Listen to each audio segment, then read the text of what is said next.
আসসালামু আলাইকুম। Math solution 9.0 এর পক্ষ থেকে সবাইকে স্বাগতম। এক বিশিষ্ট সমীকরণ অনুশীলনী 5 থেকে 2 নম্বর অঙ্কটি করব আমরা।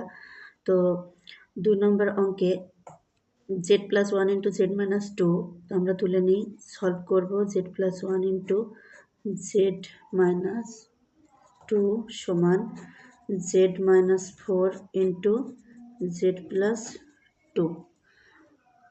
এখন আমরা সরাসরি গুণ করে দিব, যেহেতু গুণ অবস্থায় আছে। তো জেড দিয়ে জেডকে গুণ করলে Z square -2z plus Z plus মাইনাসে -2। আর যেহেতু সমান, দুই জায়গা সমান হয় না, এখানে আমরা বা দিতে পারি বা চিহ্ন দিতে পারি। সমান এখানেও সরাসরি গুণ করে দিব, Z square plus 2z minus 4z plus মাইনাসে -4 দুগুণে 8।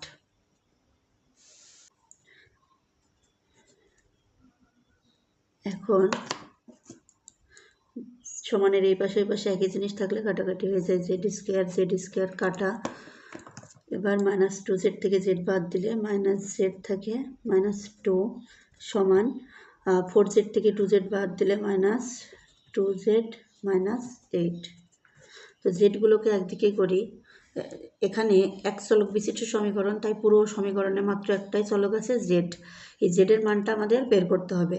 তো জেডগুলোকে আমরা বামে রাখবো, -z প্লাস 2z, -z বাম পাশে আসলে প্লাস হয়ে যায়, সমান -8 -2 ডান পাশে পার করে দিলে প্লাস হয়ে যায়। সমানের এই পার ওই পার পার করলে চিহ্নগুলোর পরিবর্তন হয়।